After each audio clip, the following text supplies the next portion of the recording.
just asking you about little bit about your life, about your background. Where were you born? Were you born in a very rich family?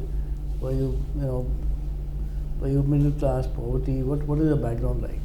See, I was born in Delhi, and like most of us, it was middle class. My parents were both teachers in schools, and my mother in a government school in Delhi, and my father in a DAV school, and studied here in Delhi. Absolutely middle class upbringing. Knew that you had to get good marks to be able to do something in life. Went to medical school also here in Delhi, Okay. the Maulana Azad Medical College. Lovely. The school was Delhi Public School at Mathura Road, and that was. Were you brilliant at studies? Were you average? Okay, kya? No, to become a doctor, especially during Those that time, you had to be good. Okay. You know, you couldn't be average. And so I was amongst maybe the top 3 or 4 in DPS. One, difference from most others, what you perceive as studious and all that, was that I was also very active in sports and in extracurricular activities like debates, declamations, and so on and so forth. And I was captain of the Delhi School's table tennis team. Acha, did you know? Yeah. Okay. And used to play all sports, but TT actually was something which I was good at. And I do believe that debates and declamations, going onto stage at a young age, I think something that's beneficial throughout your life. You were a Gives you very shy confidence. person at your youth, no? No, I really? was I was never shy. Not shy? No, I was never shy. But as they say, one had to be a front bencher. I wasn't a backbencher, at least in school, and I wasn't shy. That's another thing with debates and public speaking. It gives you a different kind of confidence. And if you were to ask me, I think the confidence that you get from maybe doing well in sports or in other activities, maybe music, maybe debates, public speaking, is as good as being good in academics. And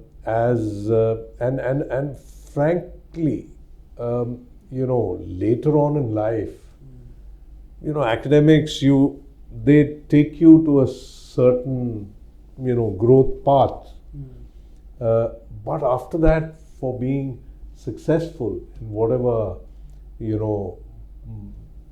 profession you choose, I think this public speaking, the way you're able to express, the way you're able to interact, the way you're able to listen to people, I think that is of the utmost importance.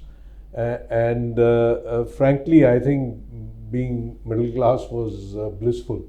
And if you look across the world, probably the middle class boys and girls with aspirations of doing well in life Very well. also have that fire in the belly, as they call it. It's a very cliched term, but I think it really helps.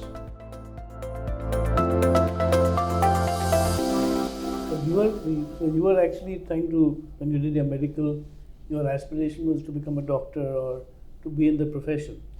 So when did you suddenly decide to become an entrepreneur? How did you get the bug? See, Because your family is not from that space, right? not at all. I had no one in business in the family. I had no one as a Right. doctor in at least the immediate family. But I always wanted to be a doctor. My grandfather, late grandfather, used to tell me that you should join the civil services. Yeah. Somehow there was this, if you call it kida, in my head to become a doctor. Luckily, I was able to join Maulana Azad, which is a premier institution. And after that, joined PGI Chandigarh for my MD in radiology. And that's a story. And actually there's learning in it, both for myself and maybe for others. I was very, very keen on doing my specialization in medicine, Right. internal medicine. So there is this entrance exam that you have to write for anything in life, more so in medicine. And so in PGI at that time, there used to be a separate entrance exam for every specialized, seat. Very specialization. Every specialization. So I wrote the exam for medicine, which is what I wanted to do. And I also wrote the exam Okay. for radiology. Oh God. Okay. Now, if you ask me why I chose radiology, frankly, I've forgotten. I don't remember. And maybe it was, at that point of time, this is 1984, ultrasound was coming in, CT scans were coming in, MRI was a kind of short note in the exam. Maybe that's the reason, but frankly, I've forgotten. So I wrote both the exams. And this was not a common entrance test. There was separate. And the next day, all the aspirants were, huddled into a large conference hall where we had 4 professors sitting. And those who were qualified were called up on stage. So my name was called, and I go up on stage, and they tell me there were 2 seats in medicine, 2 seats in radiology. Okay. And so I'm told that you are first on waiting list in medicine, which meant I was number 3 in the list, Oh. since there were 2 seats, and you are number 1 in radiology. And they gave me probably 4 or 5 seconds to choose. So there you have a guaranteed seat, here you don't know. Yeah. I mean, it's God's will that I chose what I was getting, and that's how I've become a radiologist.